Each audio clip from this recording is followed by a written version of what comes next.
Halo, perkenalkan nama saya Alvin Boris Butar dari kelas IP1 nomor absen 3. Kali ini saya akan menjelaskan biografi tentang Ki Hajar Dewantara. Selamat menyaksikan.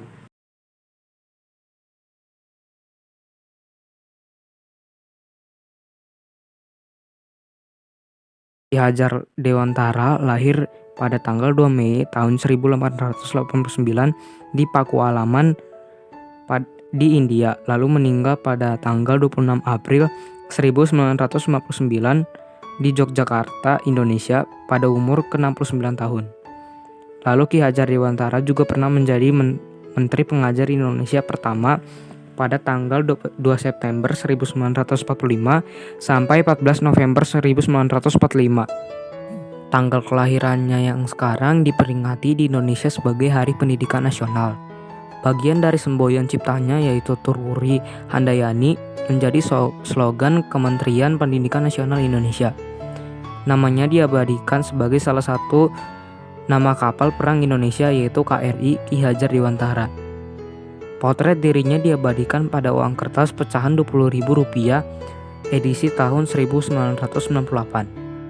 Ia dikukuhkan sebagai pahlawan nasional yang kedua oleh Presiden Republik Indonesia Soekarno pada tanggal 28 November 1959.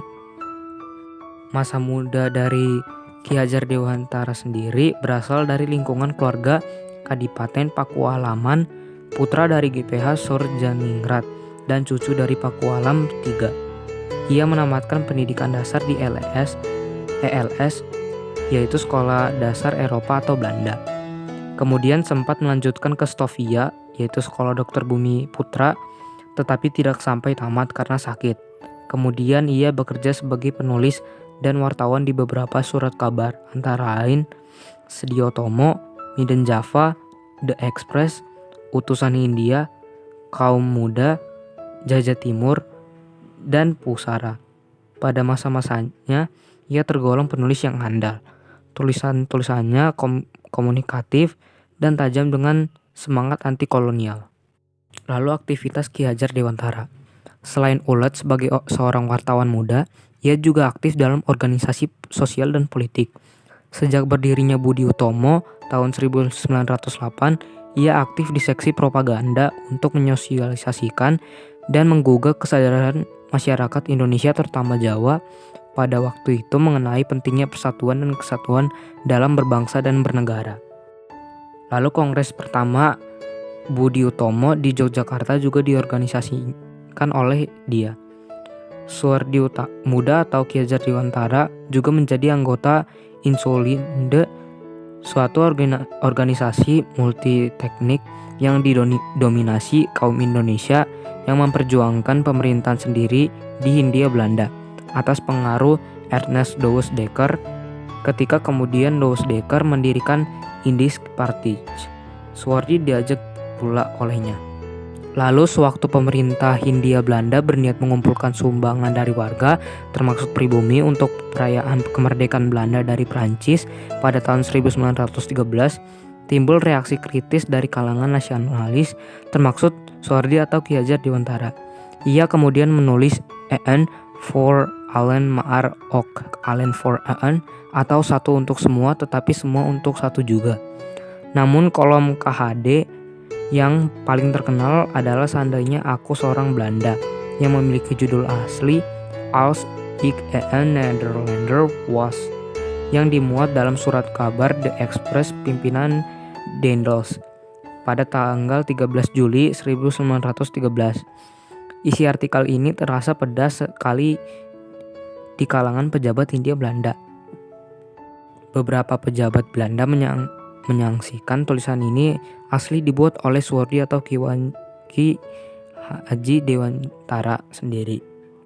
Dalam pengasingan di Belanda, Suwardi aktif dalam organisasi para pelajar asal Indonesia, yaitu Perhimpunan Hindia. Pada tahun 1913, dia mendirikan Indonesianist Persbureau atau Kantor Berita Indonesia yang dimana kantor ini adalah penggunaan formal pertama dari istilah Indonesia yang diciptakan tahun 1850 oleh ahli bahasa asal Inggris George Winsor Earl dan pakar hukum asal Skotlandia, James Richardson Logan. Disinilah ia kemudian merintis cita-citanya untuk memajukan kaum pribumi dengan belajar ilmu pendidikan hingga memperoleh Ers Akta, suatu ijazah pendidikan yang bergengsi yang kelak menjadi pijakan dalam mendirikan lembaga pendidikan yang didirikannya. Lalu Suwardi atau Ki Hajar Dewantara kembali ke Indonesia pada bulan September 1919. Segera kemudian ia bergabung dalam sekolah binaan saudaranya. Lalu pengalaman mengajar ini kemudian digunakan untuk mengembangkan konsep mengajar bagi sekolah yang ia dirikan pada tanggal 3 Juli tahun 1922 yang memiliki nama Perguruan Nasional Taman Siswa. Saat ia genap berusia 40 tahun, menurut hitungan penanggalan Jawa, ia mengganti namanya menjadi Ki Hajar Dewantara. Ia tidak lagi menggunakan gelar kebangsawan di depan namanya. Hal ini dimaksudkan supaya ia dapat bebas dekat dengan rakyat, baik secara fisik maupun jiwa. Dalam semboyan sistem pendidikan yang dipakainya kini, sangat dikenal di kalangan pendidikan Indonesia. Secara utuh semboyan ini dalam bahasa Jawa berbunyi ing ngarsa sung tuladaha ing matya mangun karsa tut uri handayani, yang memiliki arti di depan memberi contoh, di tengah memberi semangat, dan di belakang memberikan dorongan. Dari sini kita tahu jasa-jasa Ki Hajar Dewantara sangat berarti bagi bangsa Indonesia. Berkatnya bangsa Indonesia dapat merasakan pendidikan layaknya bangsa lain. Serta dari pendidikan itulah bangsa Indonesia dapat bersaing dalam era globalisasi saat ini. Sebagai pahlawan yang dijuluki Bapak Pendidikan di Indonesia, semangat dan jasa Ki Hajar Dewantara sepantasnya dikenang dan tidak dilupakan. Semoga apa yang dilakukannya itu dapat menginspirasi rakyat Indonesia untuk menuju masa depan yang lebih baik. Sekian dari saya, terima kasih. Kurang lebihnya saya mohon maaf, dan selebihnya saya ucapkan terima kasih untuk yang menonton video ini. Sekian dari saya, sampai jumpa di lain waktu.